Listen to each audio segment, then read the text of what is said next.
The next item of business is consideration of Business Motion 20723 in the name of Graham Day on behalf of the Parliamentary Bureau, setting out a timetable for the Stage 3 consideration of the Community Wealth Building Scotland Bill. I ask any member who wishes to speak to the motion to press their request to speak button. Thank you. And I call on Lorna Slater to move the motion. Moved, Presiding Officer. Thank you. No member has asked to speak to the motion. Therefore, the question is that motion 20723 be agreed. Are we all agreed? Yes. The motion is therefore agreed. The next item of business is Stage 3 proceedings for the Community Wealth Building Scotland Bill. In dealing with the amendments, members should have the bill as amended at Stage 2, that is SP Bill 62A, the marshalled list and the groupings of amendments. The division bell will sound and proceedings will be suspended for around 5 minutes for the first division of the Stage 3. The period of voting for the first division will be 30 seconds. Thereafter, I will allow a voting period of 1 minute for the first division after a debate. Members who wish to speak in the debate on any group of amendments, please press the request to speak buttons or enter RTS in the chat as soon as possible after the group has been called. And members should now refer to the Marshall list of amendments. And we move to Group 1, measures that may be taken. And I call Amendment 1 in the name of Richard Leonard, grouped with Amendments 2, 13, 14, 5, 6, 17 and 18. Richard Leonard to move Amendment 1 and speak to all amendments in the group. Thank you very much indeed, Presiding Officer. Can I speak to and move Amendment number 1 and the other amendments in my name in this group? The purpose of Amendments 1 and 5 is to challenge the outsourcing of public services, especially by local anchor institutions. A founding principle of community wealth building is to stop leakage and to build greater local and community self-sufficiency. That's why we should be encouraging insourcing, not outsourcing of public services. We have seen some good examples of it over the last year in the National Health Service, where bank nursing agency spend has been driven down by many territorial local health boards. Over the past few years, where facilities and staff at hospitals like the Cumnock Community Hospital have seen services brought in-house in Lanarkshire, where Serco has been removed from Wishaw General Hospital, in the Scottish Prison Service, where HMP Kilmarnock has been brought in-house and Serco removed on the railways, where Abellio and Serco again are now gone, and ScotRail and the Sleeper Service are run in-house.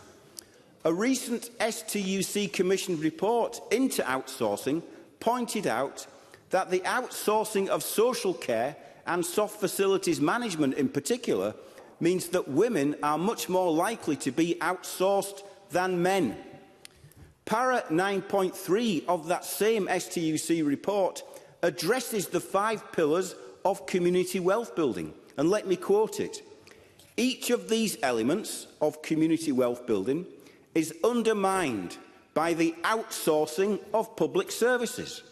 Smaller economic delivery units are most likely to re-spend money earned from providing services at a local level.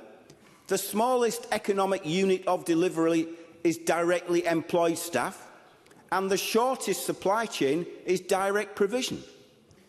Finally, Amendments 2 and 6 ask Parliament in this bill to promote and encourage democratic forms of ownership and control in financial services, including the encouragement of municipal banks, of mutual banks and building societies, of credit unions, and that this should be recognised as part of the mosaic of community wealth building in both the Community Wealth Building Ministerial Statement and in local community wealth building action plans.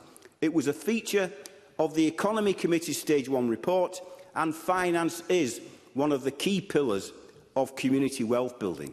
I move the amendments in my name. Thank you, Mr Leonard. I call Paul Sweeney to speak to Amendment 13 and other amendments in the group. Thank you, Presiding Officer. And I speak to Amendments 13 and 17 and move them. They are in my name. Amendments 13 and 17 insert cooperative financial institutions into the measures associated with both the ministerial statement and the community wealth building action plans.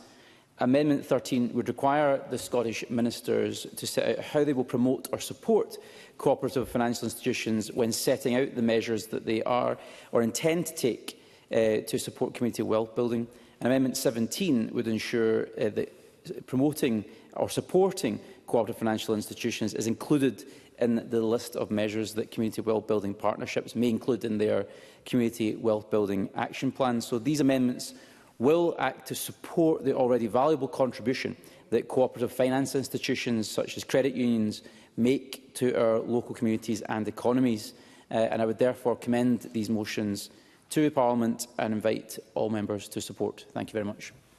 Thank you, Mr Sweeney. I call Lorna Slater to speak to Amendment 14 and other amendments in the group. Thank you, Presiding Officer. On my amendments 14 and 18, these replace the word investment with the words funding and finance.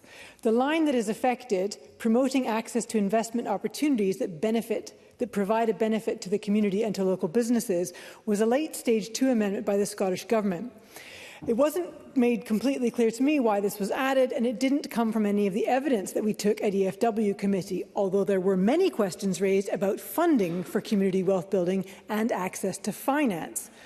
The problem with the phrasing of promoting access to investment opportunities that may provide benefit to the community and local business is that external or foreign investment in local assets would meet this criteria if they created jobs or facilitated infrastructure being built.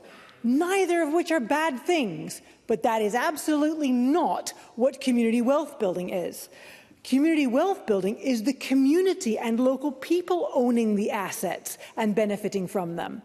It is absolutely necessary for community wealth building projects to access finance and funding, and I think the distinction is important.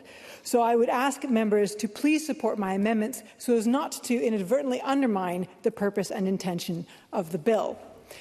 I'm unable to support Richard Leonard's Amendments 2 and 6 as I don't think it's appropriate for government to try and influence commercial lending as proposed.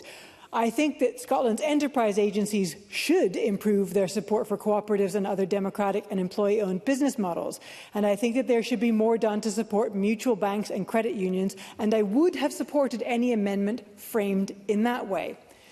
I'm happy to support Paul Sweeney's Amendment 13, which includes cooperative finance organisations. I find Richard Leonard's Amendment 1 is too prescriptive. I would support increasing outsourcing, but cannot accept that it is always and in every case the best option. Finally, I cannot support the amendment in Murdo Fraser's name, which suggests that the interests of the generic term business should be considered on an equal footing as the community and social enterprises in a community wealth building bill. This is a substantial change to an amendment that I won at stage 2, which was all about ensuring community engagement. Mr Fraser's amendment allows this to be hijacked by local business interests and does much to undermine the intention of the bill. And I ask members not to support it. Certainly. Stephen Kerr. I think Lorna Slater's probably talking to an amendment that's not in this group, just to make that clear. My apologies. That was Amendment 16 that I'm speaking to, and you're right, I may be looking at the wrong grouping. Thank you. Thank you, Ms Slater. I call on the Minister. Thank you, Presiding Officer. The Government is not in a position to support Richard Leonard's Amendments 1 and 5, which seek to introduce additional measures into both the Community Wealth Building Action Plans and Ministerial Statement. And while I understand the member's intentions as increasing direct service provision by the public sector, as drafted, the amendments do not define what is meant by insourcing or outsourcing, nor do they clarify which services are being referred to. And without clear definitions, the scope and practical implications are uncertain. Amendments 1 and 5 also refer to services provided by the community wealth building partnerships. In practice, the partnership itself would not deliver services. Delivery would sit with individual public bodies such as local authorities. And the member himself has given some good examples of where insourcing has taken place. And I commend him on raising this issue. But as I say, the amendments as drafted are not something the Government can accept. Moving on to Amendments 2, 13, 6 and 17. We fully recognise the important role that credit unions and other cooperative financial institutions can play in supporting community wealth building. At stage 2, the amendments brought forward on this issue could not be supported, largely because they would have placed statutory duties on ministers and the community wealth building partnerships in ways that risk cutting across established financial regulatory frameworks and the operational independence of lenders. Paul Sweeney's amendments 13 and 17 relating to financial institutions represent a proportionate and workable approach compared with Richard Lerner's amendments 2 and 6, as they support access to finance aligned with community wealth building objectives without creating unintended statutory or regulatory consequences. Financial mutuals play an important role in the UK's financial services industry and include building societies, credit unions, mutual insurers and friendly societies, cooperative and community benefit societies and funeral plan providers. They are owned by their members with deep roots in communities, and this ownership model means they can focus on delivering value exclusively to their members and provide access to financial services that may not otherwise be available.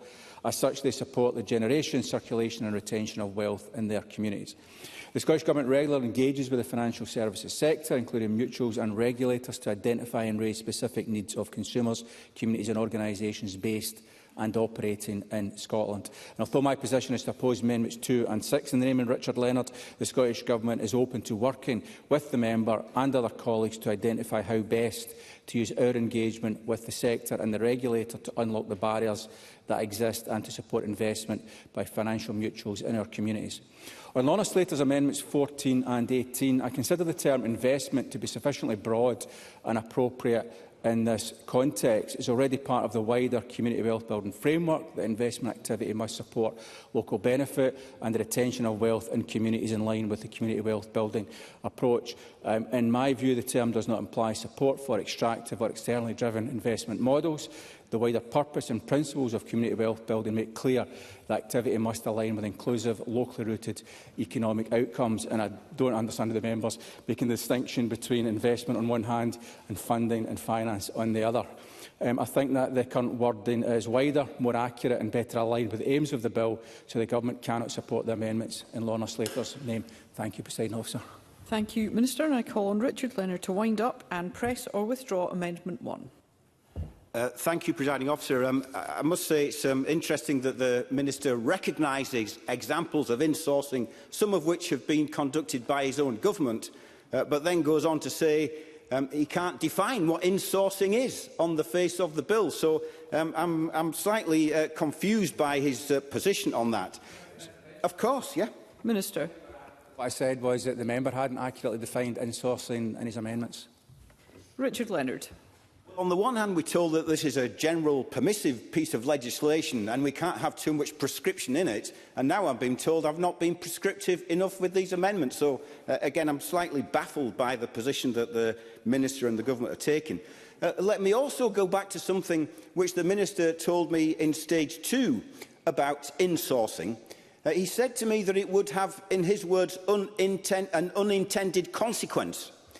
It would prevent the very businesses that we are trying to support locally from gaining contracts with public enterprises via public procurement.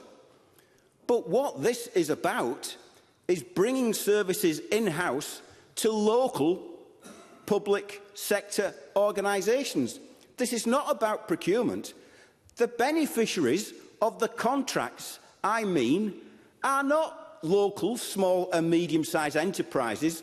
They are huge multinational corporations. It's Mighty, it's Serco, it's Sodexo, it's GeoAmy, Teleperformance, HC1, Compass, the list goes on. Community wealth building is about the generation, circulation and retention of wealth in a local community. These are all examples of extractive forms of business and capitalism which rob even, albeit legalised robbery, money out of local economies and off of local communities. So these amendments are designed to point to a better way. Thank you. Can I just confirm, Mr Leonard, that you wish to press or withdraw Amendment 1? Press, Presiding Officer. Thank you very much. The question is that Amendment 1 be agreed to. Are we all agreed? The Parliament is not agreed. There will be a division, and as this is the first division off the stage, I suspend for around 5 minutes to allow members to access the digital voting system.